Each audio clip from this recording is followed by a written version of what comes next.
सचाणूरमर्दनं देवकी परमानन्दं कृष्णं वन्दे जगद्गुरुं गुरुर्ब्रह्मा गुरुर्विष्णुः गुरुर्देवो महेश्वरः गुरु साक्षात् परब्रह्मा तस्मै श्री गुरवे नमः। यस्य प्रसादादहमेव विष्णुः मय्येव सर्वं परिकल्पितं च एतं विजानामि सदात्मरूपं तस्याङ्घ्रिपद्मं प्रणतोऽस्मि नित्यम्। ॐ सहना भवतु सहनौ भुनक्तु सह वीर्यं करवावहै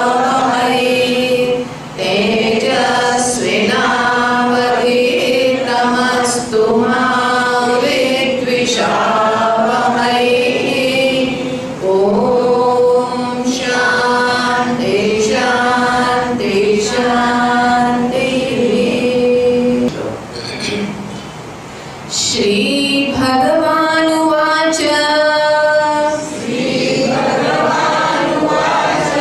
भूय एव महाबाहो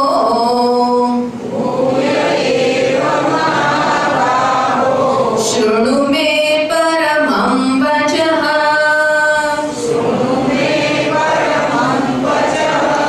यत्तेऽहं प्रीयमाणाय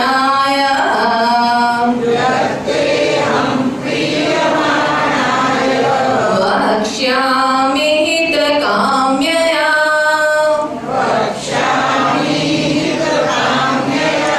न मे विदुः सुरगणाः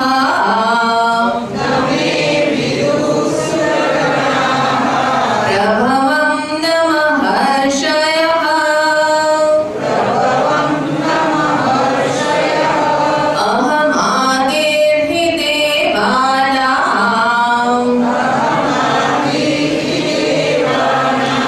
महर्षीणां च सर्वशः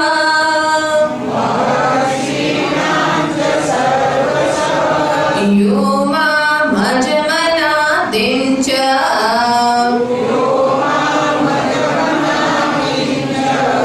वेत्ति लोकमहेश्वरम्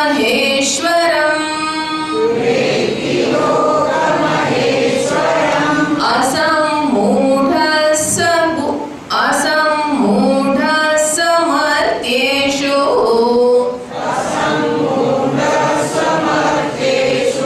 सर्वपापैः प्रमुच्यते।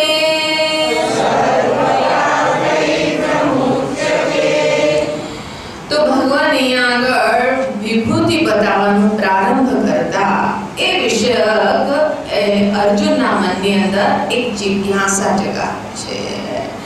અર્જુનને કહે છે કે હું તને એ વસ્તુ બતાવું છું કે જે અત્યંત રહસ્યમય વસ્તુ છે। આમ તો છે ને અહીંયા આગળ સુધી એ રીતની વાત કરી કે જે અહીંયા અવ્યક્ત છે, જે તારી આત્મા રૂપે છે, જે અહીંયા આગળ જગતના અધિષ્ઠાનભૂત તત્વ છે, અર્જુન એ હું છું, એ મારું સત્ય છે। મારી જે અહીંયા આગળ એક માયા શક્તિ પ્રકૃતિ પરા અને અપરા પ્રકૃતિ દ્વારા આ સમસ્ત જગતનું નિર્માણ થયેલું છે। પણ અહીંયા આગળ કહે છે કે એટલું જ નથી, જે કંઈ અહીંયા આગળ જણાય છે, જે કંઈ દૃષ્ટિગોચર થાય છે, તો કે એમાં પણ તું એવી એક સુંદરતાને જો, મહાનતાને જો, દિવ્યતાને જો, જ્યાં જ્યાં તારી નજર જાય અને તારું મન તારા માનો કે મોઢામાંથી ઉદ્ગાર નીકળી ગયો કે વાહ અદ્ભુત છે, તો કે એને તું મારી વિભૂતિ જાણ। અહીંયા આગળ ભગવાન એવી કંઈક વસ્તુઓનું વર્ણન કરે છે કે એ સમયે એ વસ્તુનું વિશેષ મહત્વ હતું. તો હજી એમાં પ્રવેશ કરતા પહેલા અહીંયા આગળ કહે છે કે અર્જુન, હું એટલા માટે આ મારી વિભૂતિઓને મારા મુખથી એટલા માટે બતાવું છું કારણ કે દેવતા લોકો પણ સમર્થ છે, મહર્ષિ પણ સમર્થ છે, પણ છતાં પણ એ છે તે મારી ઉત્પત્તિને નથી જાણતા. કારણ કે આ લોકો મારામાંથી ઉત્પન્ન થયા છે. હું આ જગતના કારણભૂત તત્વ છું. તો જે કાર્ય છે એ કારણને કે એમાંથી શું શું ઉત્પન્ન થયું છે, કેવી રીતે થયું છે, એ ભલે તત્વતઃ જાણતા હોય પણ એ રહસ્ય નહીં જાણતા. અને એટલા માટે હું તને અહીં આગળ આ વસ્તુ બતાવું છું. અહમાદેહી દેવાનાં મહર્ષિણામ, હું આ સમસ્ત મહર્ષિઓનો, દેવતાઓનો પણ આદિ છું, એમનો કારણ છું. જે વ્યક્તિ આ બધાનું જ હું કારણ છું, પણ જે અહીં આગળ મને એ રીતે જાણે છે, અજમ અનાદિચ, મને અજન્મા સ્વરૂપ જાણે છે, અનાદિ જાણે છે, કે હું એવું તત્વ છું કે મારું કોઈ જ કારણ નથી. જ્યાં આગળ જતા કાર્ય અને કારણ સંબંધ સમાપ્ત થઈ ગયા છે. જો આપણે એમ કહીએ કે પરમાત્મામાંથી આ જગત ઉત્પન્ન થયું છે, તો વાત સાચી છે એક દ્રષ્ટિએ કે પરમાત્મામાંથી જગત ઉત્પન્ન થયું છે. જગત જે છે એ આ પરમાત્માનું કાર્ય છે અને પરમાત્મા એનું કારણ છે. એક દ્રષ્ટિએ આ વસ્તુને સાચી કહેવાય, પણ એક બીજો દ્રષ્ટિકોણ એ છે કે પરમાત્મામાંથી જે અહીં આગળ જગત ઉત્પન્ન થયું છે, કાર્યરૂપ જગત, તો એ અહીં આગળ સમય વિશેષમાં ઉત્પન્ન થયું. સમય વિશેષમાં એનો લય પણ થઈ જતો હોય છે. બલ્કિ જે સમય વિશેષ કહીએ છીએ એ કાળની પણ ઉત્પત્તિ અને નાશ થઈ રહ્યો છે. તો જે આ કાર્ય જગત જણાય છે, કાર્ય તો મિથ્યા છે. જો કાર્ય મિથ્યા હોય તો પછી પરમાત્માનું કારણત્વ પણ મિથ્યા થશે. કારણ કે કાર્યનું હોવું કારણ પર આશ્રિત છે અને કારણનો હોવો કાર્ય પર આશ્રિત છે.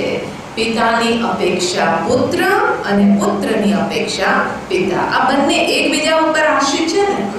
એવી જ રીતે અહીંયા આગળ તો પરમાત્મા જે છે એમના કહેવાય કે હા જગતનું કારણ તો છે એક દ્રષ્ટિએ, પણ એમનું વાસ્તવિકતા જે છે એ નિરપેક્ષ છે, સાપેક્ષ નથી. આ સમસ્ત કારણથી પરે, અનાદિ. તો કે આ રીતે જે મને જાણે છે અને સાથે સાથે લોક મહેશ્વરમ. જ્યારે આપણે આ લોક જોઈએ છે, આ જગત જોઈએ છે, તો પછી અહીંયા આગળ પ્રશ્ન થાય છે કે ભાઈ આ જગત કેવી રીતે અહીંયા આગળ ઉત્પન્ન થયું? આ જગત અહીંયા આગળ બહુ જ એક વ્યવસ્થા જણાઈ રહી છે. તો કે આ વ્યવસ્થા જો છે તો એમના વ્યવસ્થાપક કોણ છે? આ બધું અહીંયા આગળ અનુશાસનમાં છે, તો એનો શાસક કોણ છે? ભગવાન કહે છે કે એ લોક મહેશ્વર હું છું. જે મને આ રીતે જાણે છે તો એ સર્વ પાપૈઃ પ્રમુચ્યતે અસમ્મૂઢઃ સહમર્થ્યેષુ. મૂઢ કહેવાય મોહિત, કે જેની અંદર મોહ છે, અવિવેક છે. અને આપણે અહીંયા આગળ જોઈએ કે પોતાની અંદર કઈ બાબતનો મોહ છે, શેની બાબતમાં અવિવેક છે? જીવની સ્થિતિ એ છે કે ન એ આ દ્રશ્ય જગતના સત્યને જાણે છે, ન એ અહીંયા આગળ દ્રષ્ટા અર્થાત કે પોતાની બાબતમાં જાણે છે, અને નથી ઈશ્વરની બાબતમાં જાણતો. આ ત્રણેયની બાબતમાં એણે કલ્પના કરેલી છે. સૌથી પહેલી કલ્પનાની શરૂઆત થાય છે પોતાની બાબતમાં. જ્યાં આપણે પોતાને એક કરતા ભોગતા જીવ માન્યું, એની સાથે જ આપણી સામે જે કંઈ છે એ મારા માટે ભોગ્ય વિષય થઈ જાય, એ મારા માટે આ કર્મનું ક્ષેત્ર થઈ જાય. અને જ્યારે હું કરતા ભોગતા જીવ અહીંયા આગળ કોઈ કર્મ કરું છું, જ્યારે ભોગવવાની કંઈ કરવાની ઈચ્છા કરું છું તો અહીંયા આગળ મારા કર્મનું ફળ આપવાવાળા, મને ભોગ પ્રદાન કરવાવાળા ઈશ્વર પણ આવી જતા હોય. અને આજે કે ઘણા લોકોની અંદર જે માન્યતા હોય છે કે ઈશ્વર એટલે કોણ છે, તો કે એની બાબતમાં પણ કેટલા બધા મોહ હોય છે. આપણે અહીંયા આગળ જ્ઞાનની શરૂઆત જ્યાં થાય છે ત્યાં સૌથી પહેલા ઈશ્વરની બાબતમાં ઈશ્વરના રહસ્યને સમજવું જોઈએ. આપણે બહુ જ શ્રદ્ધાથી જે કંઈ સામે વ્યક્ત છે એ વ્યક્તના ધરાતલ પર ઉભા રહી અને આપણે અનેકો પૂજા આરાધના કરતા. દરેક વ્યક્તિના કોઈને કોઈ ઈષ્ટ દેવતા હોય છે કે એવા દેવતા ભગવાનનું એવું રૂપ કે જે રૂપને જોતાની સાથે, જે રૂપના સ્મરણથી મારા મનની અંદર એક ભાવ ઉત્પન્ન થઈ જાય, પ્રેમ જાગી જાય, મારા મનની અંદર એક શાંતિ, એક સુરક્ષાની ભાવનાનો અનુભવ થાય. તો કે દરેકના કોઈક ના કોઈક ઈષ્ટ દેવતા હોય. ઈષ્ટ દેવતા અર્થાત કે જે રૂપ ભગવાનનું મને ગમે છે, મને પ્રિય છે, કે જેમનું ધ્યાન કરવા માટે, જેમના સ્મરણ કરવા માટે મારે કંઈ બહુ પ્રયાસ કરવાની જરૂર નથી પડતી. તો કે એ આપણા ઈષ્ટદેવ હોય. અને એ ઈષ્ટદેવ દરેક વ્યક્તિના કોઈના છે તે મહાદેવજી છે, જેવી મનની પ્રકૃતિ છે એને કોઈ ના કોઈ એ ઈષ્ટ દેવતા હોય છે, એના આરાધ્ય દેવતા, ઉપાસ્ય દેવતા. કોઈના મહાદેવજી હોઈ શકે, કોઈના ભગવાન કૃષ્ણ છે, કોઈના રામ હોઈ શકે, કોઈના વિષ્ણુ અથવા હનુમાનજી. આ રીતે અનેકો. ભગવાન કહે છે કે તારી પાસે વોર્ડરોબ છે તો મારી પાસે પણ વોર્ડરોબ છે, અને હું કોઈ પણ રૂપ ધારણ કરી અને તારી સામે પ્રકટ થઉં છું. ભગવાનના 10 અવતાર જે છે ને એ જ તો બતાવે છે. મત્સ્ય અવતારથી પ્રારંભ કરીને, અર્થાત કે ભગવાન કોઈ એક ફિક્સ રૂપમાં નથી આવતા. મત્સ્ય અવતારમાં પણ હોઈ શકે, કશ્યપમાં પણ હોઈ શકે, વરાહમાં પણ હોઈ શકે, નરસિંહમાં પણ હોઈ શકે, મનુષ્ય રૂપમાં પણ હોઈ શકે. અને મનુષ્ય રૂપમાં આવ્યા પછી પણ ત્યાં આગળ પણ બહુ વિવિધતા હોઈ શકે.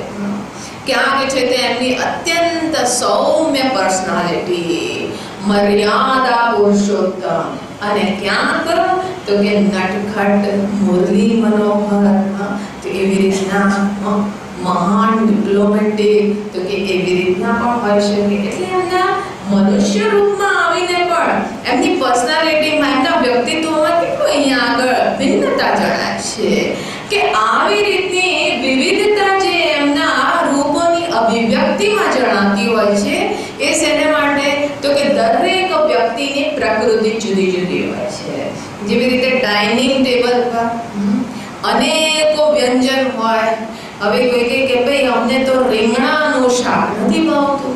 હવે રીંગણાનું શાક નથી ભાવતું, પણ કે હા રીંગણાનો જો ઓળો હોય તો ભાવે, રીંગણાની સાથે જો તુવેર હોય તો ભાવે, રીંગણા આ રીતે બનેલા હોય તો ભાવે.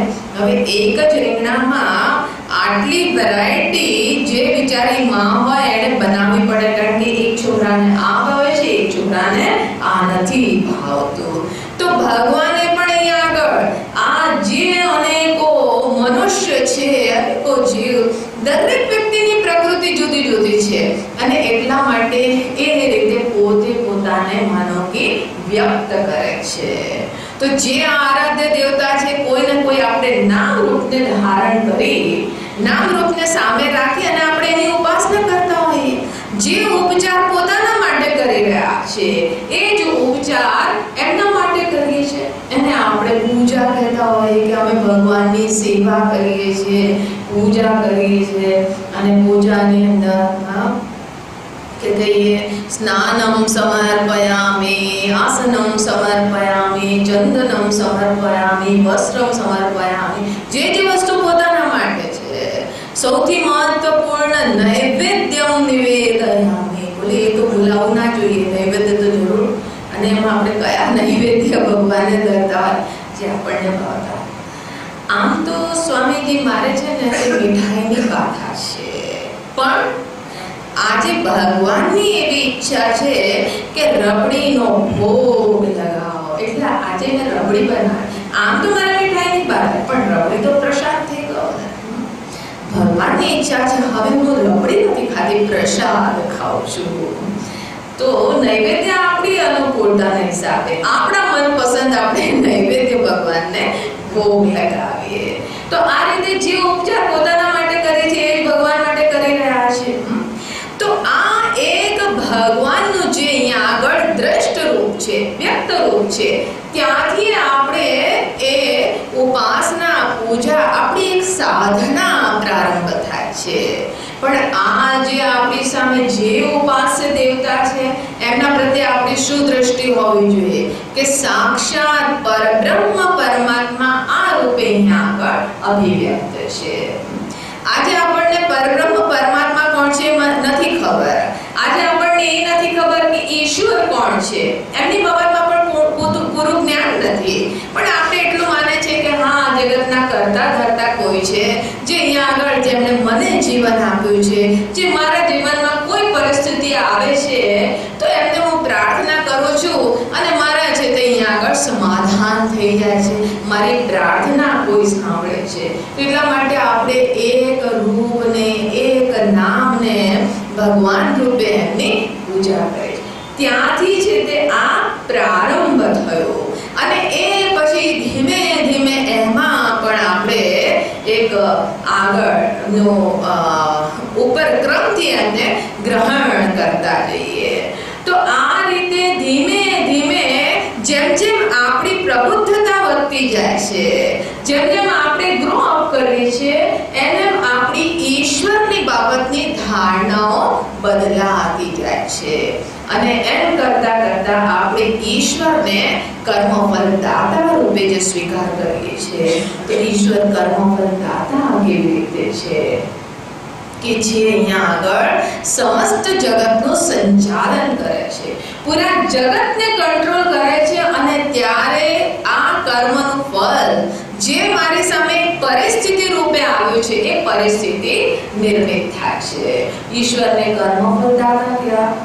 હવે ઈશ્વરને કર્મફળ દાતા હોવા માટે ખાલી મારા કર્મનું ફળ નથી આપતા, તમારા પણ કર્મનું ફળ આપે છે. અને કોઈ આગળ નાનામાં નાના જંતુથી માંડી અને જે મહાનમાં મહાન છે આ બધાને જેના કર્મનું ફળ આપે છે. તો કે આ કર્મનું ફળ આપવા માટે જો ભગવાન જે છે એ ક્યાંક બીજે હોય તો એ ફળ ના આપી શકે. કે આ બધા જે છે આ બધું જે કંઈ છે એ બધા પૂરા બ્રહ્માંડને કંટ્રોલ કરે છે ત્યારે એક પરિસ્થિતિનું નિર્માણ થાય છે જે મારા કર્મનું ફળ છે. પણ એ ક્યાંક બીજે રહીને કંટ્રોલ કરે છે તો કે જો બીજે રહીને કંટ્રોલ કરતા હોય તો એ મારા કર્મનું ફળ ના આપી શકે. કેમ? કારણ કે કર્મનો આ કર્મ આપણે જ્યારે અહીંયા આગળ જે કે હાથ પગ હલાવીને જે દ્રષ્ટ ચેષ્ટા થઈ રહી છે એ તો કર્મની ફાઇનલ અભિવ્યક્તિ છે. કર્મનો પ્રારંભ ક્યાંથી થયો કે જ્યાં મેં મનમાં સંકલ્પ કર્યો, સંકલ્પની સાથે જ ત્યાં આગળ હવે સંકલ્પ કર્યો એ સંકલ્પની પાછળ પણ મારી અંદર શું પ્રેરણા છે? સ્વાર્થની પ્રેરણા છે, વ્યક્તિગત પ્રેરણા છે, અથવા તો અહીંયા આગળ લોકહિતની પ્રેરણા છે, સમષ્ટિની પ્રત્યે એક સંવેદનશીલતાની સાથે મારી અંદર કંઈક પ્રેરણા છે. તો આવી અનેકો પ્રકારે હોઈ શકે ને. એ પ્રેરણા એ સંકલ્પને ધ્યાનમાં રાખી અને એ પછી અહીંયા આગળ એક યોજના બને છે. આપણે સ્ટ્રેટેજી ડિસાઈડ કરીએ છીએ કે હવે મારા મનનો આ સંકલ્પ છે મારે કેવી રીતે પૂરો કરવો અને ફાઇનલી એને અહીંયા આગળ આપણે કર્મ રૂપે અભિવ્યક્ત કરીએ છીએ. તો બહારની સ્થૂળ ચેષ્ટાનું થોડી આપણને ફળ મળે છે. જે અહીંયા આગળ કર્મની પાછળની જે પ્રેરણા છે, સંકલ્પ છે, અર્થાત કે કર્મ મારા સંકલ્પથી પ્રારંભ કરી અને ફાઇનલ અભિવ્યક્તિ તક સુધીનું એક પૂરું માનો કે પેકેજ છે. હવે મારા મનની અંદર શું પ્રેરણા હતી જે અહીંયા આગળ મેં કર્મની અભિવ્યક્તિ કરી એની પાછળ મારી અંદર શું મોટિવેશન હશે એ કોણ જાણે? એ ભગવાન બહાર બેઠા હોય ક્યાંક બીજે તો જાણી શકે ના જાણી શકે. ભગવાને ભગવત્તા હોવા, ભગવાને કર્મ ફળ પ્રદાતા હોવા માટે આ જે અહીંયા આગળ કરતા ભોગતા જીવ છે એના સાક્ષી રૂપે હોવું જોઈએ. જો ભગવાન સાક્ષી રૂપે અહીંયા આગળ ના હોય તો આપણા કર્મનું ફળ ના આપી શકે. એટલા માટે ભગવાને 18મા અધ્યાયમાં કીધું, ઈશ્વરઃ સર્વભૂતાનાં હૃદયે અર્જુન તિષ્ઠતિ. ઈશ્વર બધાના હૃદયમાં સ્થિત છે. આપણા હૃદયમાં અંતર્યામી રૂપે સાક્ષી રૂપે છે અને એ સાક્ષી રૂપે અહીંયા આગળ આપણા મનની અંદર શું વિચાર છે, શું પ્રેરણા છે, અંતતઃ બહારની અભિવ્યક્તિ સુધીનું આ કોઈ જાણે છે અને એને અનુરૂપ અહીંયા આગળ કર્મનું ફળ પ્રદાન કરે છે. તો કે અચ્છા, મારા હૃદયનો સાક્ષી જુદો છે, તમારા હૃદયનો સાક્ષી જુદો છે, કે બધાના હૃદયમાં ઈશ્વર જુદા જુદા છે કે? તો કે છે નહીં, સાક્ષી બધાના હૃદયમાં એક જ પરમાત્મા. આ બધાના જ હૃદયમાં સમાન રૂપે સાક્ષી રૂપે એ બધાના હૃદયને, એ અંતઃકરણની ભાવના ઇત્યાદિને એ જાણે છે. તો આ રીતે આપણે મહેશ્વર ઈશ્વર શબ્દના અર્થને ધીમે ધીમે જેમ જેમ આપણી અંદર પ્રબુદ્ધતા વધતી જાય છે, જેમ જેમ સૂક્ષ્મતા વધતી જાય છે, તેમ તેમ આપણે ઈશ્વર શબ્દના અર્થને વધુ સૂક્ષ્મતાથી સમજતા ગયા. અને એ ઉપરાંત આ રીતે જ્યાં જોવા લાગ્યા, મન જે છે સાત્વિક થતું ગયું અને અંતતઃ ભગવાનના, આ ઈશ્વરના જે સાક્ષી જો છે, તો મારા હૃદયમાં સાક્ષી રૂપે બેઠેલા છે, મને એમનો સાક્ષાત